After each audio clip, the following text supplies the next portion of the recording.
Olá a todos que acompanham a nossa análise. Hoje vamos mergulhar num vídeo explicativo em português sobre uma lição importantíssima: como construir especificações de servidores CMC totalmente prontos para produção lá na rede Solana. A gente vai detalhar certinho como pegar aqueles requisitos de integração, os esboços de dados e transformar tudo isso num contrato sem qualquer tipo de ambiguidade. Um contrato feito sob medida para fluxos de trabalho guiados por inteligência artificial. Então, se a meta é reduzir o retrabalho e manter as ferramentas de IA super alinhadas com os dados on-chain disponíveis, bom, a gente está no lugar certo. Vamos lá? O nosso roteiro para esta análise é bem direto. A gente vai passar pelo desafio da integração, depois pela especificação em 3 camadas, mapeando fluxos de IA, o modelo de tradução e, para fechar com chave de ouro, o checklist de implementação. É uma jornada bem técnica, desenhada justamente para levar o planejamento direto para a linha de execução. Começando pela primeira parte, o desafio da integração, onde a gente precisa conectar mundos completamente diferentes. Aqui, lidamos com aquele atrito super comum, sabe? Aquele de tentar ligar o ambiente bruto de uma blockchain com os pipelines que são extremamente rigorosos de uma inteligência artificial. E olha, existe um problema clássico de comunicação aqui. Pensa bem. De um lado, a gente tem o estado on-chain bruto da Solana. É dinâmico, está sempre evoluindo, é lotado de deltas e eventos brutos. Do outro lado, bem, a gente tem as expectativas da IA. Modelo de inteligência artificial são quase como aquele colega de trabalho super metódico, sabe? E até um pouco teimoso. Eles exigem entradas muito previsíveis, tipagens bem fortes e, nossa, eles simplesmente não lidam bem com surpresas ou dados que não estejam super bem estruturados. Tentar fazer o estado on-chain bruto conversar diretamente com a IA é literalmente como trancar numa sala 2 colegas que falam idiomas totalmente diferentes e esperar que eles fechem o negócio brilhante. Obviamente, eles precisam desesperadamente de um mediador. E aí que entra a grande sacada. A especificação do MCP não é só mais um documento técnico chato que a gente arquiva e esquece. Na verdade, ela é um autêntico dicionário bilíngue. Ela funciona como uma ponte real, uma ponte que traduz esses sinais brutos da blockchain de um jeito que não só preserva o significado original, mas também impõe aquela consistência super rigorosa que a IA tanto precisa para conseguir operar sem ficar confusa. Pense assim, se os engenheiros de IA precisarem ir lá ler o código on-chain para conseguir entender os dados, bom, então o nosso dicionário falhou feio. Indo para o ponto 2, a especificação em 3 camadas, ou como a gente gosta de chamar, construindo o contrato. Agora a gente vai avançar e entender como colocar isso de pé na prática. Porque, afinal, uma especificação pronta para o ambiente de produção nunca é só uma listinha básica de endpoints, né? É um contrato super robusto, erguido em 3 camadas que se sobrepõem e são totalmente inseparáveis. Bom, a primeira dessas camadas é a superfície da API. Pensa nela como uma porta de entrada, literalmente. É aqui que a gente bate o martelo sobre os endpoints, os métodos HTTP, como toda a parte de autentificação vai funcionar e até mesmo aqueles detalhes sobre limites de taxa e dicas de cachê. E por que isso importa tanto? Porque esses detalhes operacionais têm um peso enorme no comportamento da IA. Se um sistema precisa tomar uma decisão ali em tempo real, ele tem que saber na mesma hora, justamente através dessa camada, se dá para confiar em leituras de baixa latência daquela API. Faz sentido, né? Mas, olha, a parte mais crítica de toda essa integração é, sem dúvida alguma, o contrato de dados. A IA não tem bola de cristal, ela não consegue simplesmente adivinhar se um número solto lá representa tokens inteiros ou um monte de frações decimais. Então, o contrato de dados vem para deixar tudo absurdamente explícito. Estamos falando de tipos de campos, regras do que pode ou não ser nulo, unidades canônicas, formatos exatos de data e hora, tudo isso. E, nossa, um detalhe importantíssimo, o versionamento e as regras de exposição. Tipo, o que é público, o que exige permissões especiais para a gente não correr o risco de violar regras de privacidade logo nos dados de treinamento. Um contrato de dados bem amarrado reduz drasticamente qualquer ambiguidade naquela fase chata de pré-processamento do modelo. E a terceira e última camada desse nosso contrato são os critérios de aceitação.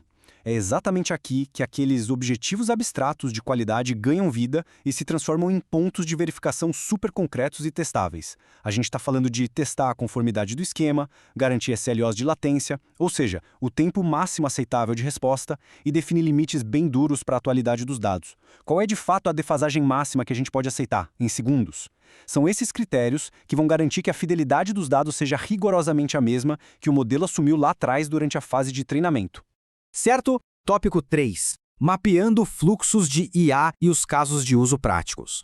Agora que a gente já tem essa fundação de 3 camadas bem sólida, vamos trazer as coisas para a realidade tática. Como a gente realmente aplica toda essa especificação nos fluxos de trabalho do mundo real? A grande questão aqui, o ponto crucial mesmo, é entender quem é que vai consumir esses dados no fim das contas. No fluxo de trabalho mais avançado, a gente pode ter até 3 loops ativos de inteligência artificial rodando. Primeiro tem o loop de monitoramento. Este cara é focado em detectar qualquer anomalia on-chain, quase em tempo real. Segundo vem o loop de recomendação, que analisa todo o contexto para conseguir sugerir ações. E o terceiro é o loop de treinamento, que fica lá buscando eventos históricos, já curados, para retreinar o modelo. E o grande detalhe é, cada um desses loops exige formatos de dados e garantias completamente diferentes lá do servidor MSP. Quando a gente senta e mapeia diretamente o endpoint para a necessidade real da IA e cruza isso com o critério de aceitação, nossa, tudo faz sentido. Pensa no monitoramento. O Endpoint Account Snapshot precisa obrigatoriamente entregar um estado super recente. A verificação-chave para ele, os dados não podem de jeito nenhum ter mais de 10 segundos de atraso. Ponto. Agora, se a gente olha para o loop de recomendação, ele consome o Account History. Ele não está nem aí para microsegundos. O que ele quer é um histórico agregado que seja confiável, sem buracos maiores que 1 minuto e com unidades consistentes. E por fim, para o treinamento, o Endpoint Labeled Events tem o foco total em dados provados. A aceitação aqui exige que 98% dos registros tenham proveniência presente.